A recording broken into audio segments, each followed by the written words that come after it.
तो ये जो काज़िमा आपके साथ एक शब्द जुड़ा हुआ है, ये काज़िमा क्या है? क्या उसको लग रहा है यही नेचुरल प्रोडक्ट है, तो आप उनको कैसे कहेंगे ये ओरिजिनल है, ये ओरिजिनल नहीं है। तो इस पे मैं बहुत मेहनत करता था, कस्टमर्स के फीडबैक लेता था। आपने ये जो काज़िमा सफ़र जब शुरू किया था, तो सबसे बड़े-बड़े चैलेंजेस जो हैं, वो क्या आए आपकी लाइफ में? एक जो फ्लो बना हुआ उसी पे चलते रहें वो पॉसिबल नहीं है। जो मार्केट का ट्रेंड है, मार्केट के ट्रेंड के हिसाब से आपको चलना पड़ेगा। तो किस सेक्शन में सबसे ज़्यादा बेनिफिशियल लगता है आपको, B2B में, B2C में या फिर D2C में? तो मार्केट का ट्रेंड जो कह रहा है, लोगों की सोच ये कह रही है कि नहीं हमें पैसे नहीं है, आपको ऑर्डर इतने मिनट में देना है, तो आपको वो फुलफिल करना है।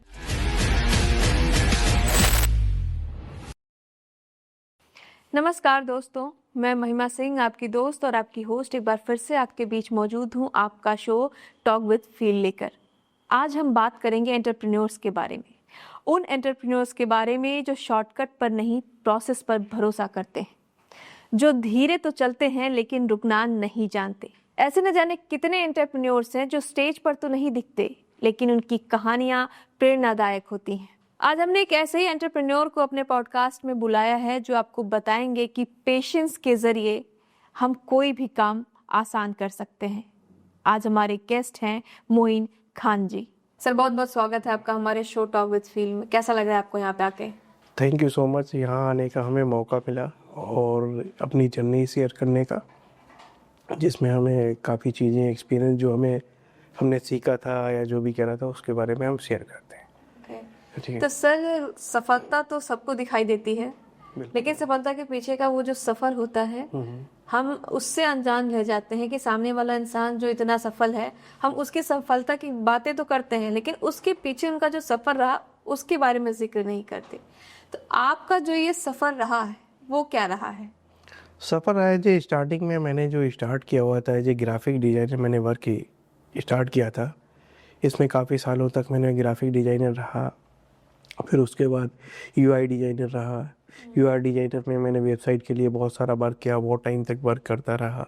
जैसे एग्जांपल के तौर पे वर्डप्रेस, जुमला, द्रुपल, इनमें हमने बहुत सालों तक हमने वर्क करते रहे। वर्क करते करते एक्सपीरियंस सीखा, वेबसाइट का मैनेजमेंट कैसे, तो वेबसाइट वर्क कैसे करती है, तो इन सारी चीज़ों को हम सीखते गए।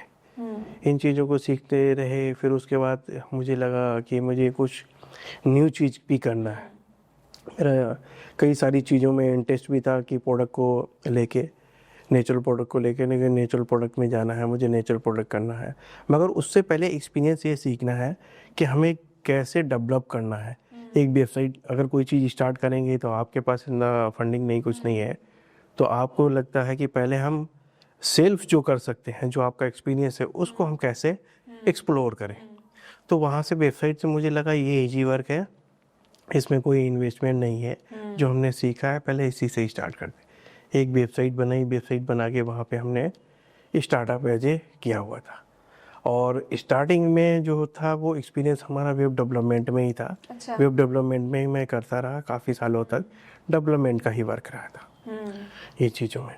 और जो वेबसाइट के लिए मैंने जो काम किया, वहाँ से बहुत से मैनेजमेंट सीखी है और टेक्निकल चीज़ें सीख रखी थी। जो टेक्निकल चीज़ें होती हैं एक वेबसाइट के लिए क्या होना चाहिए, उन चीज़ों पे हम काफ़ी टाइम तक वर्क किया। फिर उसके बाद लगा कि मुझे एज ए एंटरप्रेन्योर कैसे वर्क करना है, क्या चीज़ें हमें चाहिए होंगी, किन चीज़ों का ज़रूरत पड़ेगी, क्या फंडिंग की ज़रूरत पड़ेगी। बहुत बड़ा सेटअप नहीं है ऑफिस का, तो जब ऑफिस का कोई सेटअप नहीं है, नॉर्मल तरीके से आप कैसे कर सकते हैं, एक फ्लैट में रह के आप कैसे कर सकते हैं इन चीज़ों को। तो मैंने सोचा कि ये वेबसाइट के थ्रू जो प्रोडक्ट होगा, पहले हम इनको एज ए ट्रेडिंग की तरीके से एक करते हैं और ट्रेडिंग में पहले सेल करते हैं, फिर उसके बाद मैन्युफैक्चरिंग में जाएंगे। तो एज ए ट्रेडिंग पहले मैं स्टार्ट किया हुआ था। अच्छा। प्रोडक्ट को ट्रेडिंग के लिए स्टार्ट किया हुआ था, वहाँ से सेल करता रहा। यूएस, यूके, इन्हीं में एक्सपोर्ट में ही हम ज़्यादा रहे। अच्छा। एक्सपोर्ट का हमने किया हुआ था ये सब चीज़ें। इन चीज़ों को करने के बाद फिर मुझे लगा कि नहीं, कुछ और भी ज़्यादा करना है, एक्सप्लोर करना है, इंडिया के लिए भी करना है। तो इंडिया के लिए फिर हमने क्या किया, इंडिया में वर्क स्टार्ट किया। इंडिया में वर्क करने के लिए तो मुझे लगा लोकल B2B वेबसाइट कौन सी है, किस पे जाना चाहिए। तो लोकल B2B वेबसाइट मुझे इंडिया मार्ट ठीक लगी। अच्छा। और इंडिया मार्ट पे मैंने प्रोडक्ट एज ए रजिस्टर करके वहाँ पे डाल दिए। तो आप मतलब एक्सपोर्ट के लिए ही, इंडिया में देने के लिए से ये चीजें कर रहे थे, या फिर आप मतलब अभी तक आप नहीं, इंडिया बनाने लगे हैं? प्रोडक्ट बनाने नहीं, प्रोडक्ट भी बना रहा था, कुछ प्रोडक्ट बना भी रहा था, कुछ मैन्युफैक्चरिंग कर रहा था प्रोडक्ट, लेकिन कुछ प्रोडक्ट में ट्रेडिंग भी है। अच्छा। हर एक के पास वो फैसिलिटी नहीं होती हर प्रोडक्ट को अपने यहाँ पे मैन्युफैक्चरिंग कर सके अपनी यूनिट पे। तो कुछ प्रोडक्ट ट्रेडिंग में भी होते हैं, कुछ मैन्युफैक्चरिंग में भी रहते हैं। तो जो मैन्युफैक्चरिंग में होते हैं उनको हम ज़्यादा हाईली प्रमोट कर रहे थे कि इनको हम प्रमोट करेंगे, सेल्फ अपनी मैन्युफैक्चरिंग है, तो उसमें कॉस्ट की बेनिफिट रहता है कि कॉस्ट आपको जो है ठीक उसमें आ जाएगी, आप सेल कर सकते हैं आसानी ईजी तरीके से, ये चीज़ें रहती हैं। इन चीज़ों को करता गया। फिर उसके बाद जो है इंडिया मार्ट के थ्रू हमने काफ़ी सारा कोर्स किया हुआ था, अपनी वेबसाइट के थ्रू भी इंक्वायरी आती हैं, तो वेबसाइट के थ्रू करते हैं। बाकी जो वर्किंग है मैनुअली अगर देखा जाए तो हम या हमारी टीम वो सब ये करती थी। उनको भी ये करना होता, ठीक है, टीम के साथ। तो पहले बहुत बड़ा सेटअप नहीं था, छोटी सेटअप था, 1 लोग 2 लोग 3 लोग ऐसे करके हमने स्टार्ट। अभी कितने लोग हैं? अभी अगर जाएंगे अभी भी काफ़ी सारे लोग हैं जो वर्किंग में हैं, लेकिन जो पास्ट में अगर हम कर रहे थे, मैं उस पे जर्नी भी जा रहा हूँ। जो हमने स्टार्ट किया तो बहुत सारे लोग हैं, तो लोगों के साथ वर्किंग किया, वहाँ से एक्सपीरियंस भी मिला, मुझे सीखने का तरीका मिला कि कैसे लोगों के साथ सेल करना है, क्या प्रोडक्ट सेल करना है, कैसे रिकरिंग कस्टमर को सेल करना है। एक होता है कि बहुत सारे कस्टमर्स को होता है रिकरिंग कस्टमर को हम कैसे सेल कर सकते हैं, तो उनको ज़्यादा से ज़्यादा उनको हमने एंटरटेन करा हुआ था, उन्हीं पे ज़्यादा फोकस करा था रिकरिंग कस्टमर्स को कि इनको हमें सेल करना है। न्यू कस्टमर के अंदर आप फेक प्रोडक्ट को और नेचुरल प्रोडक्ट को कैसे कंपेयर कर सकते हैं, कैसे सेल कर सकते हैं, ये टच चीज़ ना बड़ा टफ है और डिफ़िकल्ट है कि आपको कैसे एक्सप्लेन करना अपने आप को कि नहीं मैं सही हूँ मार्केट में, बाकी चीज़ें ठीक नहीं है, या आप जो ले रहे हो वो ठीक नहीं है। फर्स्ट टाइम पे जो यूजर होता है वो क्या करता है, उसको जो प्रोडक्ट मिल गया नेचुरल बोल के अगर मार्केट में उसने कर लिया या गूगल कर लिया कहीं से भी मार्केट से, उसको जो मिल गया उसको लग रहा है यही नेचुरल प्रोडक्ट है। बाकी तो उसको पता ही नहीं कि नेचुरल होता क्या है, कैसे यूज करते हैं, तो उसको पता ही नहीं नेचुरल प्रोडक्ट क्या चीज़ है।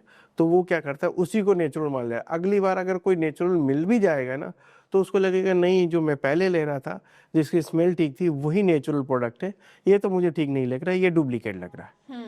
तो ये डुप्लीकेट में लगता है कि नेचुरल प्रोडक्ट भी रिजेक्टेड हो जाता है डुप्लीकेट के चक्कर में, अगर उसकी मार्केटिंग ठीक नहीं है।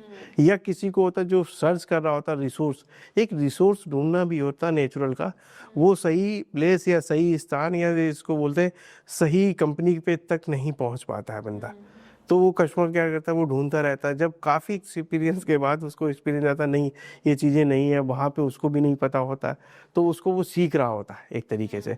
वो उसने यूज़ किया, अगर किसी ने 1 टाइम यूज़ किया तो उसको लगता है नहीं ये मेरा 1 टाइम है, तो उसको पता नहीं चलेगा। तो जो ये रेगुलर यूज़ करता है वो बता सकता है, जैसे बेबी होता है वो बता देता है मदर डेयरी का मिल्क कौन सा है और अमूल का मिल्क, वो बोतल में पकड़ते ही बता देता है। तो वो बता, क्योंकि जब आप यूज करते हैं आपको नेचुरल एक बार मिल गया, आप बता देंगे नहीं ये तो ये नेचुरल है ये अननेचुरल है, तो उसमें आइडेंटिफाई ऐसे करके करते हैं जो रेगुलर यूज करता है। जो 1 टाइम साल में यूज कर लिया, 6 मंथ में यूज कर लिया, 3 मंथ में, वो नहीं बता सकता कि नेचुरल क्या है। कल को वो लगेगा नहीं इसमें स्मेल नहीं, यानी वो सिर्फ एक चीज़ पकड़ेगा कि स्मेल नहीं है इसमें फ्रेग्रेंस में, या एसेंशियल ऑयल में फ्रेग्रेंस नहीं है, तो ये मुझे ठीक नहीं लग रहा। बाकी वो अगर देखेगा टेक्सचर देखेगा या उसको विस्कोसिटी देखेंगे ना, तो उसमें आइडेंटिफाई करना भी मुश्किल होता है कि कैसे हम नेचुरल को आइडेंटिफाई करेंगे, ये चीज़ें रहती हैं। तो ये जो काजिमा आपके साथ एक शब्द जुड़ा हुआ है, ये काजिमा क्या है और इसकी शुरुआत कब? काजिमा जो है, ये काजिमा के अगर देखेंगे, काजिमा एक सेल्फ कंट्रोल, इसका अगर मीनिंग पूछेंगे तो सेल्फ कंट्रोल, यानी गुस्से को जब्त करना या उसमें शांत रहना, इसके मीनिंग्स ये है। अच्छा। तो मुझे लगा ये काजिमा जो है मेरी बेटी का भी नाम है ये काजिमा। अच्छा। तो उसी के नाम से मैंने स्टार्ट किया हुआ था ये।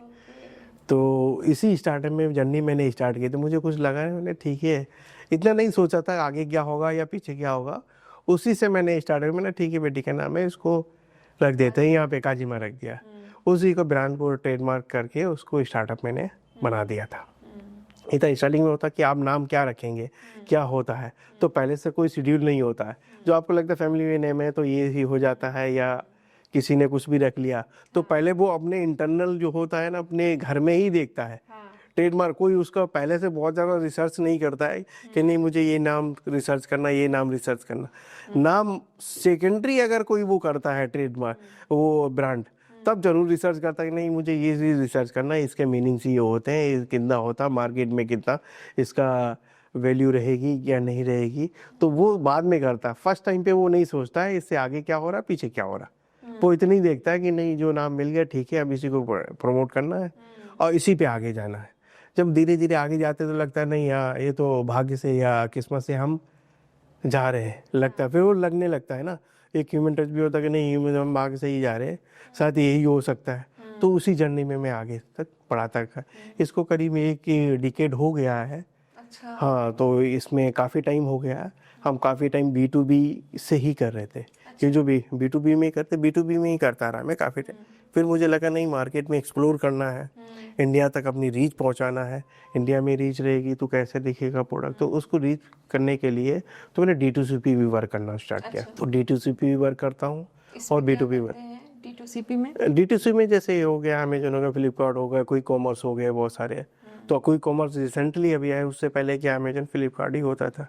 तो अमेजन पे ही पहले मैं क्या होता 11-12-13 में जो है ना अमेजन पे लिस्टिंग करके वहीं सेल करता था जो भी है। अच्छा।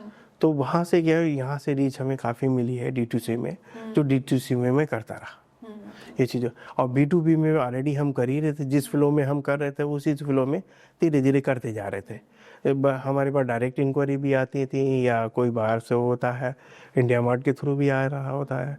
तो इस तरीके से हमारे पास आ रहे थे, B2B में बाहर से रहते हैं ये चीज़ें। तो ये जो आपने ये जो काज़िमा सफ़र जब शुरू किया था, तो सबसे बड़े बड़े चैलेंजेस जो हैं वो क्या है आपके लाइफ में? सबसे बड़े चैलेंजेस जो है मुझे आए फेक प्रोडक्ट से कंपटीशन।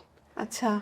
कि इनसे हम कैसे कंपेयर करें, कैसे बीट करें इनको, जो हम नेचुरल प्रोडक्ट दे सकें। तो मार्केट में बहुत सारे प्रोडक्ट जाएंगे तो एक फेक है, तो आप उनको कैसे कहेंगे ये ओरिजिनल है, ये ओरिजिनल नहीं है। तो इस पे मैं बहुत मेहनत करता था, कस्टमर्स के फीडबैक लेता था, फीडबैक के हिसाब से ही मैं वर्किंग करता था उसमें। अच्छा। जो फीडबैक आ रहा है कस्टमर, उसी को हम इम्प्रूव करते गए। ज़्यादा से ज़्यादा इम्प्रूव करने का हमने काम किया हुआ उसमें। जितना इम्प्रूव किया उससे लगा कि मुझे हाँ ठीक है और बेटर करना चाहिए। कस्टमर्स की सजेशंस भी आती हैं कि आपको इस तरीके से करना है, आपकी पैकिंग को इतना इम्प्रूव करना है। बल्क में क्या होता है, बल्क में तो प्रीफर करते हैं कोई या बेटर जो होता है ना, बेटर पैकेजिंग में ही जाना चाहिए। बल्क में इतना वो नहीं है कि पैकिंग क्या मैटर करती है। जो D2C में उसमें पैकिंग का बहुत ज़्यादा मेजर रोल रहता है कि पैकिंग आपकी बेटर होगी तभी जाके लगता है कि सेटिस्फेक्शन है। बेटर पैकिंग नहीं है तो उसमें सेटिस्फेक्शन नहीं रहता कस्टमर्स को। फिर उसके बाद आता है कि प्रोडक्ट की क्वालिटी कैसी है, कि प्रोडक्ट की क्वालिटी है या नहीं है, प्रोडक्ट में कितना दाम है, मार्केट में कितना टिक सकते हैं। और यूजर भी जो कस्टमर्स होता है वो भी चाहता है कि कस्टमर को खुश करना बहुत बड़ा टास्क होता है। कस्टमर को खुश करना बिल्कुल बहुत बड़ा है। उसको बस अगर लग गया ना कस्टमर फर्स्ट टाइम पे, वो चेक करते ही बता देगा। कस्टमर भी स्मार्ट है, बता देता है ये नेचुरल प्रोडक्ट है या नेचुरल नहीं है। लेकिन उसमें क्या भी होता है, कुछ लोग अलग अलग टैक्टिक्स होती है चेक करने की। किसी को पर्पस डिपेंड करता है ना कि उसका पर्पस क्या है, उसने एज ए फ्रेग्रेंस की तरीके से यूज करना है या उसको करना है एज ए उसका मोलिक्यूल्स की तरीके से। किसी को मोलिक्यूल्स चाहिए, किसी को फ्रेग्रेंस चाहिए। तो मोलिक्यूल्स में क्या होता है, उसको नहीं नेचुरल कंटेंट ही चाहिए जो हमें बेनिफिट देगा, डिपेंड करता है। अगर किसी को लगता है नहीं मुझे मोलिक्यूल्स नहीं फ्रेग्रेंस के लिए चाहिए, तो वहाँ पे बस थोड़ा सा रहता है कि उसको कैसे करेगा कस्टमर्स, आइडेंटिफाई कैसे करना। उसको लगता है कि नहीं हमें फ्रेग्रेंस की तरीके से यूज करना या मोलिक्यूल्स यूज करना। लेकिन ज़्यादातर लोग मोलिक्यूल्स के लिए यूज करते हैं जो बेनिफिट देता है, स्किन में भी बेनिफिट करे या जो भी है। एग्जाम्पल के तौर पे कैरियर ऑयल्स में उसमें देखते हैं स्किन के लिए ठीक है, तो उसके लिए मोलिक्यूल्स ज़्यादा बेटर रहता है। मोलिक्यूल्स ही देखते हैं कि क्या पैरामीटर क्या नहीं है, तो उन पे वर्क करते हैं। तो कौन कौन से प्रोडक्ट्स होते हैं सर? एसेंशियल ऑयल जैसे हमारे पास प्रोडक्ट्स हैं ना, skin care, hair care, essential oil, carrier oil, ये सारे प्रोडक्ट्स हैं, मेजर प्रोडक्ट है जिन पे हम बहुत ज़्यादा वर्किंग करते हैं इसमें। अब जैसे अतर्स पे जाइए, फ्रेग्रेंस के हो गए या परफ्यूम्स के लिए होता है परफ्यूम ऑयल। इंडिया में, इंडिया के बाहर भी, दोनों जगह हम करते हैं। तो ऐसा कोई नहीं है, मुझे फिक्स नहीं है ना, इंडिया में ये करना ज़्यादा है और बाहर भी लगता है कि मुझे कहीं से इंक्वायरी आ गई है तो वो भी एक्सपोर्ट में भी फुलफिल करते हैं। एक्सपोर्ट में भी रहता है, एक्सपोर्ट के डॉक्यूमेंटेशन जो कंप्लाइंस है इंडिया की गाइडलाइंस है, जो कंप्लाइंस है वो फुलफिल करना है। जहाँ एक्सपोर्ट कर रहे हैं वहाँ की जो है ना अथॉरिटी की कितनी क्या कंप्लाइंस है वो फॉलो करना है। तो दोनों जगह जब फॉलो होता है तभी आप एक्सपोर्ट कर सकते हैं। लिक्विड में क्या था कि आपको MHDS, CO रिपोर्ट और नॉन DG ये डॉक्यूमेंट तो कंपलसरी है, तो आपको चाहिए। बाकी आपके GST, पैन ये तो सारे डॉक्यूमेंट लगेंगे जो भी कंप्लाइंस है, तो आपको वो सारे देना है। अगर आपको किसी को लगता है नहीं यूजर को मैं कैसे भी सेंड करूँगा, कोई और यूजर होगा अगर इसको देखेगा बोर्ड का, वो कैसे सेंड करना है मुझे, तो मैं कहीं बताता है MHDS यूज़ करना है लिक्विड के लिए, और CO रिपोर्ट और नॉन DG, ये 3 तो आपको चाहिए। बाकी इनवॉइस और पैकिंग लिस्ट ये चीज़ें चाहिए जो आपको एक्सपोर्ट करना है, तो आपको ये कंपलसरी है, देना ही देना है। बाकी और जो वहाँ की अथॉरिटी के डॉक्यूमेंट होंगे वो आप कस्टमर के अकॉर्डिंग या जो भी है ना आपको फुलफिल करना है। बस ये चीज़ें रहती हैं। तो पहले P2B, अब जब B2B, B2C, D2C, ये ट्रांजिशन कैसे कर लिया आप? B2B में जो है, B2B क्या है, हमें स्टेबिलिटी लाता है। और D2C क्या था ना, एक्सप्लोर किया, इसने हमारी ब्रांड को बहुत ज़्यादा एक्सप्लोर किया, लोकल और एब्रॉड, इंटरनेशनल दोनों में ही। लोकल में इंडिया के अंदर भी काफ़ी सारे लोगों को अगर सर्च करेंगे तो उसमें दिखता है कि काजिमा ब्रांड जो है वो अमेजन पे भी, फ्लिपकार्ट पे, कोई कॉमर्स में भी है, ब्लिंकिट पे हो गया और इंस्टामार्ट पे भी है, इन पे सब पे है ऑलरेडी। और बाकी और छोटे छोटे जितने भी पोर्टल्स हैं या कोई कॉमर्स हैं या नॉन कॉमर्सिंग वेबसाइट है, उन पे भी अवेलेबल रहता है। तो इसलिए इसको मैं ऐसे ही एक्सप्लोर करता गया और धीरे धीरे जैसे मैं कर रहा हूँ बस वैसे ही चल रहा है। कोई ऐसा नहीं बहुत ज़्यादा हार्ड वर्क करना है कि नहीं मुझे बहुत जल्दी करना है, ऐसा कुछ नहीं है। जिस तरीके से चला बस उसी फ्लो में मैं अपना चला रहा हूँ। बस वही हमें ठीक लगता है कि सेटिस्फेक्शन है कि मुझे इसी फ्लो में चल रहा है। ज़्यादा कुछ एक्सपेरिमेंट करने की ज़रूरत नहीं है। एक्सपेरिमेंट तो उसी में ही। तो किस सेक्शन में सबसे ज़्यादा बेनिफिशियल लगता है आपको, B2B में, B2C में या फिर D2C में? B2B में ज़्यादा ठीक लगता है। B2B में क्या होता है कि आप जल्दी उस ऑर्डर को फुलफिल कर लेते हैं। तो अगर ऑर्डर की वैल्यूम ज़्यादा भी है तो उसको जल्दी फुलफिल कर। D2C के ऑर्डर्स में क्या होता है, उसको फुलफिल करने में टाइम लगता है। उसके प्रोसेस होते हैं कि आपको पहले ब्रांड जो है ना प्रोडक्ट बनाना है, फिर उसका फिलिंग करना है, उसके आप QC करना है, बहुत सारे जो होते हैं ना स्टेप्स वो फॉलो करना है, तब जाके आप 10 to 15 डेज इसी फ्लो में लग जाएंगे।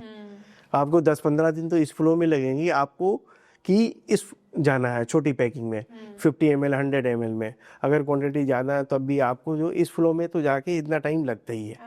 ये चीज़ें हैं। तो ये सारे मॉडल जो है एक दूसरे को सपोर्ट करते हैं क्या? हाँ, एक दूसरे को सपोर्ट करते हैं। इनके बगैर, इनसे अगर देखेंगे ना काफ़ी हेल्प करते हैं। D2C जो है ना वो ब्रांड आपकी एक्सप्लोर कर रहा है और B2B आपकी स्टेबिलिटी बना रहा है, कस्टमर के अंदर फेथ बना रहा है। आप जो उसमें से काफ़ी सारे लोगों को लगता है कि नहीं ये कंपनी काफ़ी स्टेबल है, ठीक है, तो B2B के लिए काफ़ी हेल्पफुल है। B2B के लिए, और पहले क्या होता था B2B का पता नहीं चलता था, जो आपने बात कर ली एक दूसरी चैन से तो वो उसी चैन में चलता रहता था। तो B2B ट्रस्ट आता कि नहीं ये प्रोडक्ट, आपके प्रोडक्ट जो D2C का प्रोडक्ट है उसी से वैल्यू सामने वाले को पता चलती है कि B2B में ये कैसी क्वालिटी दे रहे होंगे। अगर B2B में प्रोडक्ट की, उनकी अपने प्रोडक्ट की क्वालिटी अगर ठीक नहीं है तो वो B2B में कैसे दे सकते हैं। तो कंसिस्टेंसी, डिसिप्लिन आपको वहीं D2C से ही सीखना है, D2C से ही समझना है कि ये कैसे चलेगा फ्लो B2B के लिए। तो B2B में यही रहता है। सर ये कॉस्मेटिक्स और ये जो एसेंशियल्स ऑयल्स होते हैं, इनका एक मार्केट में अपना अच्छा खासा होल्ड है। इसके साथ साथ सबसे बड़ा टास्क इसमें ये भी आ जाता है कि फेक प्रोडक्ट्स भी बहुत ज़्यादा हैं, इसलिए लोगों में ट्रस्ट इश्यूज भी बहुत है कि कौन सा प्रोडक्ट इस्तेमाल करें या ना करें। तो जब आप मार्केट में आए तो आपने क्या क्या किया कि लोगों के अंदर एक ट्रस्ट बिल्ड करें कि भाई नहीं, आप मेरा प्रोडक्ट जो इस्तेमाल कर सकते हैं, फेक प्रोडक्ट नहीं है? बिल्कुल, उसके लिए हमने वर्किंग जो फीडबैक मेजर होता है ना उस पर ज़्यादा वर्क किया हुआ है। चाहे भाई ई-कॉमर्स से आए हैं, चाहे हमारी वेबसाइट के थ्रू है, ये डायरेक्ट गूगल GMB के थ्रू है, तो उस पर हमने वर्क किया। उस पर वर्क करते हुए हमने सभी को बताया कि नहीं हम जो है ना ज़्यादा बेटर कर रहे हैं, और बाकी अगर कंपेयर करेंगे किसी प्रोडक्ट से भी तब भी हम बेटर कर रहे हैं। B2B के लिए ज़्यादा हेल्प हुआ था। तो जितना भी हम करते कि यही सबसे मेजर था फीडबैक। फीडबैक को लेकर हमने जो इतना काम किया है ना वही हमारी स्टेबिलिटी बढ़ाता गया B2B के लिए। तो B2B में ये मेजर रोल रहा हमारा, फीडबैक लोगों का और कस्टमर्स का और जो वैसे भी जो जानने वाले तो उनका फीडबैक भी मुझे आता रहा कि आप यहाँ पे बेटर कर रहे हैं, इन चीज़ों को और इम्प्रूव करिएगा तो ज़्यादा बेटर रिजल्ट रहेगा। तो उन चीज़ों को हम फॉलो करते हैं, एज ए डिसिप्लिन समझिएगा, तो वो हम उसको लेते हैं आज भी वो चीज़ें, और जितना भी आगे लगता है कि नहीं अब हमें आगे इन्हीं को फॉलो करना है डिसिप्लिन के थ्रू, बस यही जा रहा है। मेन चीज़ बिजनेस में है कि आप डिसिप्लिन रहिएगा, और डिसिप्लिन में ही आपको ज़्यादा स्टेबिलिटी आएगी, चाहे D2C हो या B2B हो। तो दोनों के लिए ये फायदेमंद डिसिप्लिन आपका होना चाहिए कि मुझे प्रोडक्ट की क्वालिटी है यही रखना है, उसको कहीं से भी जो है हल्का नहीं करना, रिड्यूस नहीं करना है। बस ये है कि जो आपके पास रिसोर्स है, फार्मर्स का जो रिसोर्स है वो नेचुरल होना चाहिए। वो कभी कभी क्या होता है, जो फार्मर का रिसोर्स होता है वो क्या क्लाइमेट के हिसाब से थोड़ा सा फ्लैक्चुएट करता है, तो वही प्रोडक्ट अगर जाएंगे समर में सेम प्रोडक्ट कुछ डिफरेंट उसके मॉलिक्यूल्स होंगे, विंटर में जाएंगे उसके मॉलिक्यूल डिफरेंट होते हैं। तो बस ये होता है, हो सकता है लिटिल बिट कभी होता है, फ्रेग्रेंस भी चेंज हो सकती है, थोड़ी बहुत होता है, वेरिएशंस होता है, वो क्लाइमेट पे डिपेंड करता है। मगर मॉलिक्यूल्स जो होता है 98, 97, 99% वो सिमिलर ही आते हैं, उनको चेंज नहीं हो सकते, वो वही रहेंगे। अगर सिमिलर आ रहे हैं ना तो आप समझिए कहीं ना कहीं जो कुछ उसमें है ट्विस्ट इसकी वजह से हो रहा है, अदरवाइज मॉलिक्यूल नेचुरल में नहीं आ सकते। जो मॉलिक्यूल नेचुरल में होंगे ना वो सिमिलर कभी नहीं आएंगे, batch to batch same batch में ना अलग डिफरेंट आएंगे, थोड़ा बहुत रहेगा, मतलब हाँ डिफरेंट रहेगा ना। तो क्योंकि कह रहे हैं ना कि क्लाइमेट पे डिपेंड करता है, जो एक होता फार्मिंग हो रही है, कल्टीवेशन हो रहा है, वो समर के टाइम पे हो रहा है और एक वो विंटर के टाइम पे, दोनों में फर्क रहता है। बिल्कुल। तो ये इस पे डिपेंड करता है ये सब चीजें। तो काजिमा को जो है ई कॉमर्स के जरिए ग्रोथ मिला है कि नहीं मिला है?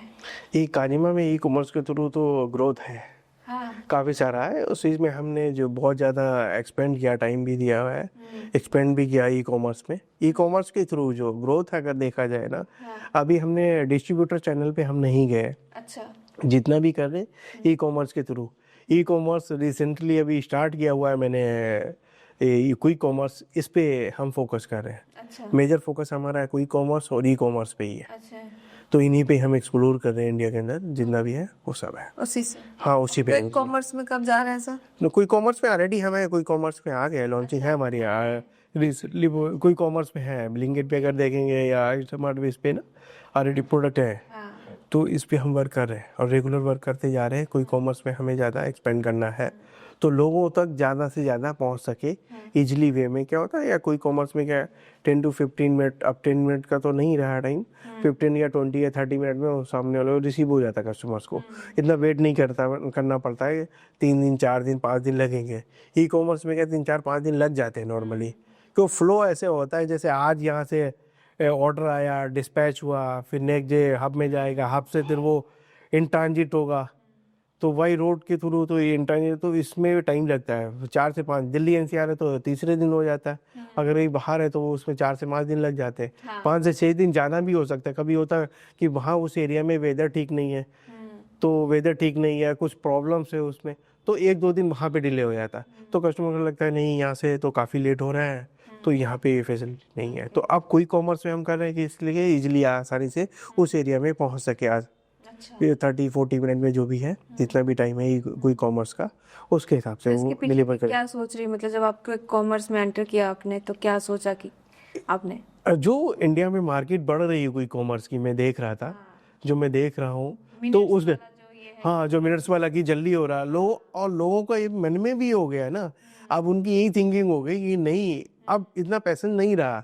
सामने वाला लगता है कि अगर हमने अभी पेमेंट की तो अभी हमें मुझे 30 मिनट में आना चाहिए, तो इतने दिन वेट नहीं करता। और वो जो उसका एक्साइटमेंट होता है वो कहीं ना कहीं टूटता है। 4-5 दिनों को ई कॉमर्स में अगर 4-5 दिन में पहुंचता, और जैसे उसने ऑर्डर किया तो एक्सपेक्ट करता कि अगले दिन आ जाए, तो वो जो उस दौरान जो एक्साइटमेंट होता है ना अगले दिन, वो अपने मोबाइल में चेक करता है नोटिफिकेशन, आज क्या आया, वो आया, 2 दिन हो गए, 3 दिन, वो नोटिफिकेशन कहाँ तक पहुंचा, वो नोटिफिकेशन देखता रहता है। अब पहुंचा तो धीरे धीरे जब टाइम लगता है ना, फ्रस्ट्रेट होता है, वो कस्टमर केयर में कंप्लेंट करता है, नहीं अभी जो टाइम गया था वो तो हुआ नहीं, आपने ये टाइम पहुंचा दिया, वो नाराज हो जाए। जब अगर प्रोडक्ट आ भी गया ना, तो उसमें जो उसका इंटरेस्ट है या जो अगर देखेंगे ना एक्साइटमेंट, वो नहीं रहता।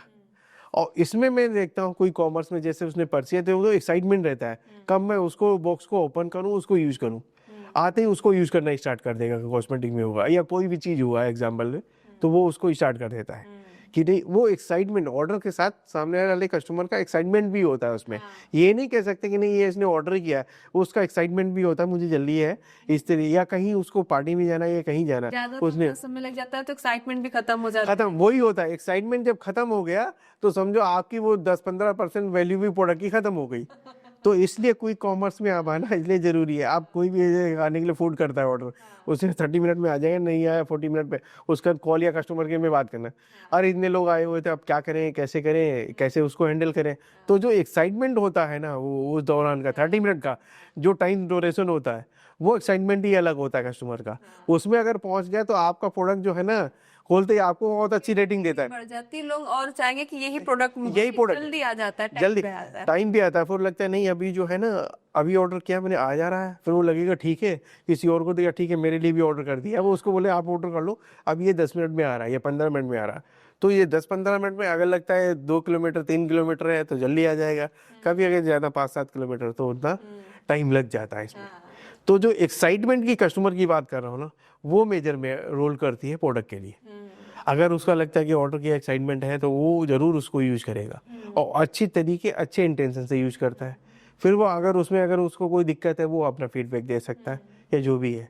लेकिन जो एक्साइटमेंट की बात कर रहा हूँ कस्टमर की, वो पैसे सब ज़्यादा नहीं रहा लोगों में कि इतना वेट कर लें 2 दिन 3 दिन 4 दिन। इसलिए क्विक कॉमर्स की तरफ ज़्यादा मूव हो रहे हैं लोग, क्विक कॉमर्स में ज़्यादा मूविंग हो रहे हैं। आप देखेंगे ना तो आप हर घर में क्या होता है, लगता है कि अगर कोई संडे का दिन है, आप कहीं ऑर्डर करेंगे किस टाइम पे आएगा, अभी बोलेंगे 10 मिनट का टाइम दिया है, तो हमें अगर कहीं बाहर भी जाना है तो ऑर्डर करके अपने यहाँ पे स्टोर करके चले जाते हैं, चाहे ग्रोसरी हो या कुछ भी हो, एग्जाम्पल के तौर पे रख दिया, उसके बाद अपने बाहर घूमने के लिए गए या कहीं पे अपने जाना है, तो वो टाइम बच रहा है ना कि बाहर जाना नहीं पड़ा, उस 30-40 मिनट में उनके घर पे आ रहा है, सामान आ जा रहा है, सामान आ जा उसमें कहीं और यूटिलाइज, अब वो यूटिलाइज करे तो वो एक्साइटमेंट ये चीज़ है। इसलिए वो जो है ना क्विक कॉमर्स में ज़्यादा बढ़ गया है लोगों, और वो उसी इसमें अगर देखेंगे ना, इसी फ्लो में, तो वो पैसेंस ख़त्म हो रहा है लोगों को वेट करने का।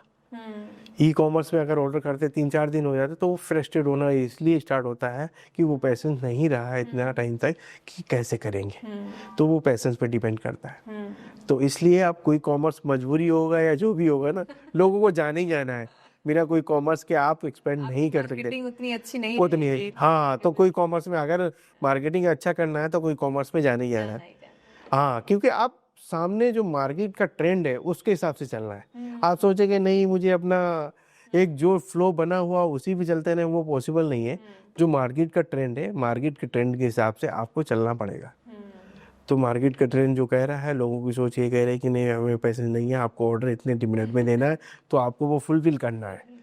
तो वो फुलफिल कर लिया, आपका एक्साइटमेंट के साथ प्रोडक्ट आपको एक्सप्लोर करता है, ब्रांड आपकी मूव करती जा रही, ये चीज़ें नहीं।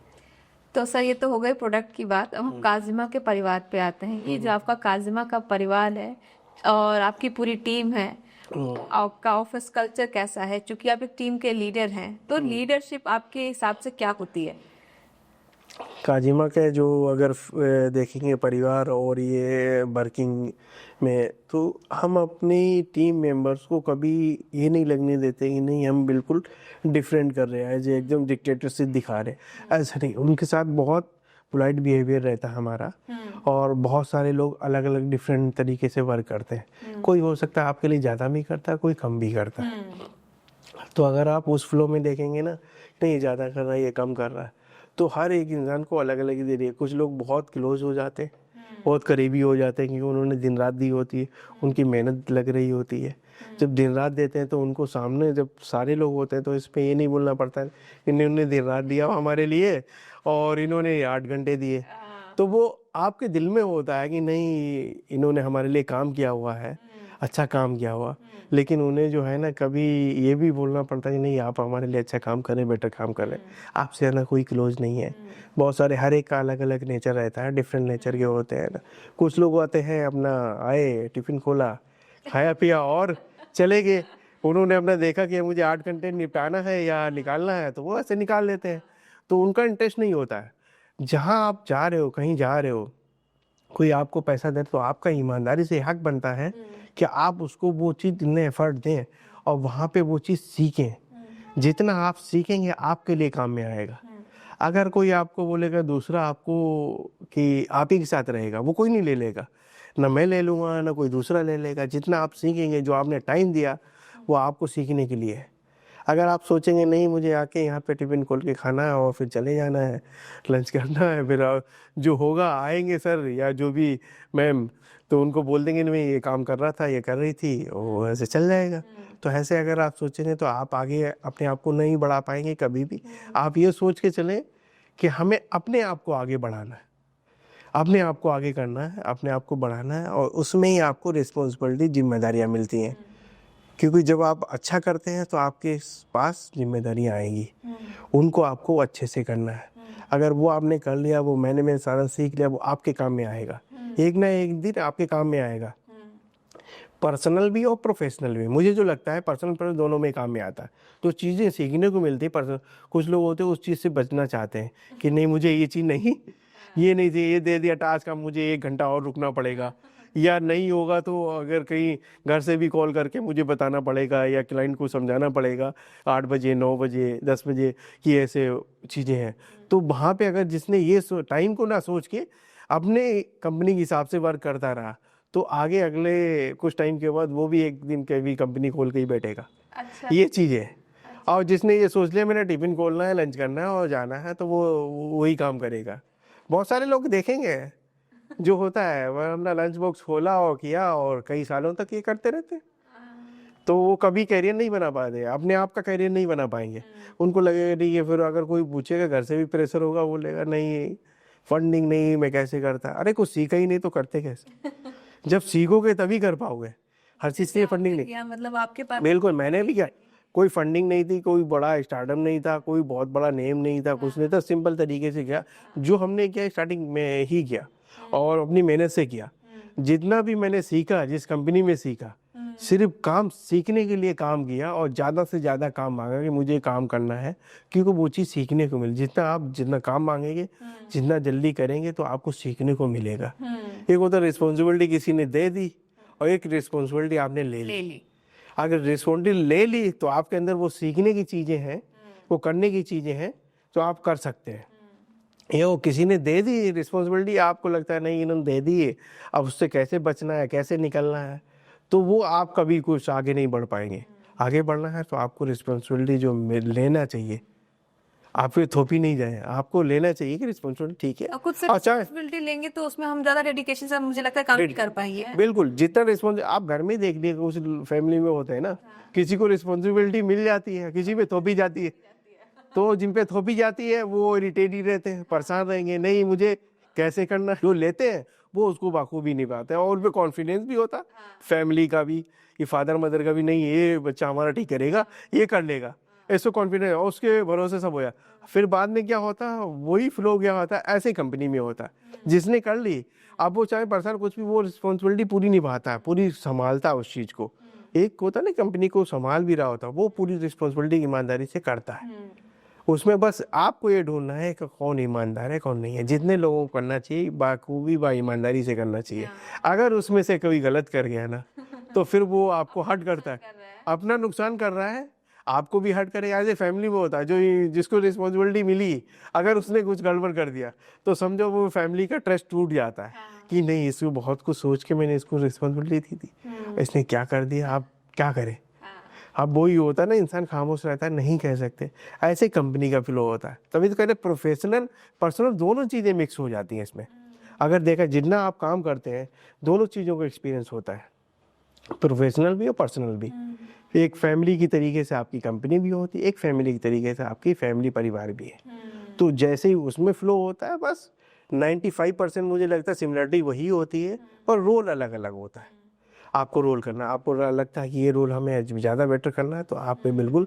उसमें क्या होता है, आप काफ़ी लोगों के बहुत क्लोज हो जाते हैं, ठीक है, आपको वो सब सारी रिस्पॉन्सिबिलिटी मिल गई, तो आप उनको बखूबी निभा रहे हैं, दिन रात करके आप मेहनत कर रहे हैं। आप आपके लिए भी कहने को होता नहीं है मैंने कंपनी के लिए बहुत काम किया, अब सामने वाला भी सोच रहा होता है कि नहीं इन्होंने हमारे लिए काम बहुत किया है, लेकिन सबके सामने नहीं कर सकते, सबके सामने नहीं बोल सकते कि सारे और बड़ी स्टाफ है हमारा नाराज़ होगा। तो कुछ करने के लिए इंसान अपने आप को कह दो, उसको समझाता कि नहीं आप अच्छा कर रहे, काम बेटर कर रहे हैं। तो ये एज चीज़ें। अ टीम लीडर आप क्या करते हैं? आप कैसे मोटिवेट करते हैं अपने जो परिवार को जो ये मैं अपनी टीम को जो मोटिवेट करता हूँ, तो अगर काफ़ी चीज़ों से मोटिवेट करता हूँ। अगर देखा जाए तो उनको लगता है कि ठीक है, मैं मोटिवेशन तो हमारा रहता है उनके पीछे। जो लोग वर्क करते हैं उनके पीछे मोटिवेशन रहता है, जो वर्क नहीं करते तो मुझे लगता है ना, क्या मोटिवेटिंग करने कि मोटिवेशन भी इसको अगर करेंगे तो मोटिवेट करेंगे, ये काम नहीं करेगा और उल्टा अभी बैठेगा मीटिंग में सोचेगा और उसके बाद फिर जाके मुझे बोलेगा पीछे से, अरे ये तो ऐसे ही बोलते हैं, मैं क्या करूँ, इनका तो काम ही यही है बोलने का। तो पीछे स्टाफ आपके बोलता है, जो बुराई करता है ना, वो समझो वो करेगा नहीं ये तो ऐसे ही बोलते हैं। तो अब कितने लोग हैं आपके पूरे उसमें? काफ़ी सारे लोग हैं। तो उसमें क्या होता है, जिसने ये सोच दिया मैं इनको कमा के दे रहा हूँ 1,000 रुपये, हमें क्या मिल रहा है, हमें तो कम ही मिल रहा है, तो हम क्या करें, वो कभी आगे सक्सेस नहीं कर पाएगा। जिसके दिमाग में ये जरूर ग्राफ घूमेगा ना, वो कभी सक्सेस नहीं करेगा। और जो ये सोच रहा नहीं मैं 1,000 दे रहा हूँ या 10,000 दे रहा हूँ, 5,000 दे, जो भी कमा के इनको डेली दे रहा हूँ, तो नहीं, ये हमारे लिए काम में भी आएगा। जिसने ये सोच लिया ना, जिसने ये कैलकुलेशन की इनको ये कमा के हमें क्या मिलेगा, हमें तो कुछ नहीं मिलेगा, तो वो गलत है। वो अगर सोचेगा वो आगे सक्सेस नहीं कर सकता, अपनी लाइफ को आगे नहीं बढ़ा सकता। उसकी सोच ही यही रहेगी कि मुझे यही काम करना है जहाँ जाएगा। और मेरे हिसाब से ये चीज़ नहीं सोचना चाहिए अगर आपको आगे बढ़ना है। ना तो मुझे जो लगता है सैलरी पे पहले स्टार्टिंग में होता था, लोगों को फोकस करना चाहिए कि सैलरी क्या होगी। पहले वहाँ पे ये देखें कि हमें काम क्या सिखाया जाएगा, हमें काम क्या सीखना है। अगर वो काम सही सिखाया जा रहा है, सही सीखने का है, तो आपको जरूर, आपका अगर इंटरेस्ट है तो उसमें आपको जरूर करना चाहिए। वो सीखने के लिए काम करें, ऐसा नहीं है, क्योंकि जो आप 2-3 साल में सीखेंगे और जो 7-8 साल में सीखेंगे, तो दोनों में बराबर सिमिलरिटी होगी। अगर आप देखेंगे ना, जो काम सीखने के लिए 2-3 साल में वो बहुत अच्छा सीख लेता है, एक होता है वो 5 साल 7 साल करने के बावजूद भी नहीं सीखता, क्योंकि वो सैलरी का पैकेज देख रहा होता है अपना। जो पैकेज देखेगा वो नहीं सीख पाएगा। अरे जब आपको 2-3 साल हो जाएंगे तो आप 10 साल बराबर वाले की सैलरी का पैकेज आपका होगा। मुझे जो लगता है अगर आपने अच्छे से सीख लिया, अच्छा एक्सपीरियंस किया है, आपने बहुत सारी चीज़ें सीखनी है, तो इन चीज़ें जितना सीखेंगे उतना आपकी जल्दी एक्सपेंड होगा। स्टार्टिंग में कुछ नहीं मिलेगा, आप समझो एज ए स्टेटमेंट वर्क कर रहे हैं, कोई बात नहीं, ठीक है, लेकिन आप जो सीख रहे हैं तो वो बहुत अच्छा सीख रहे हैं, वो आपको आगे लाइफ में काम देगा। आपकी लाइफ में भी काम देगा, आप कहीं जाएंगे तब वहाँ पे भी काम देगा। कोई ज़रूरी नहीं है आज कंपनी के साथ जुड़े हैं तो ठीक है, आज कल को नहीं जुड़े होंगे तब भी होगा ना, कि कहीं जा रहे हैं तो आप बोलेंगे नहीं वहाँ से उन्होंने सिखाया था, वो अच्छा सिखाया था, वो अच्छा सिखाते हैं, बहुत अच्छा रहता है, वहाँ से हमने सीखने को मिला, वहाँ से मैं यहाँ से बढ़ के आ गया। जब कोई आपसे दूसरा बोलता है कि हमने 7 साल में इतना कर पाया, आप बोलते मैंने तो 4 साल में इतना कर लिया, 2-2.5 साल का एक्सपीरियंस 3 साल का कहीं और से लेके आए, 1 साल में हमने पैकेज ये करके कर लिया, तो वहाँ पे ये फ़र्क पड़ता है। तब आपको लगता है नहीं मैं जहाँ पे था तब अच्छा था। स्टार्टिंग में नहीं लगेगा आपको, अच्छा बोले कम सैलरी देते हैं तो ऐसे ही था, ये तो अपना काम निकाल ले, तो वो चीज़ें होती है ना, अपना काम निकालने के लिए बोलते ही हैं, ऐसा कुछ नहीं है ये सब है। तो आज के जो ये यंग एंटरप्रेन्योर्स हैं और ये जो D2C वाले लोग हैं, इनको आप क्या मैसेज देना चाहेंगे?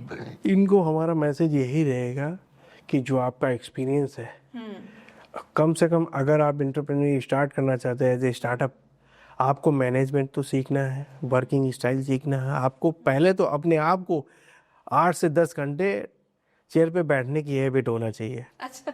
अगर इतना नहीं बैठ पे आप सोचेंगे कहीं पे बैठ के 4 घंटे काम करके 3 घंटे काम करके मैं एक स्टार्टअप बना लूँगा, वो इम्पॉसिबल है।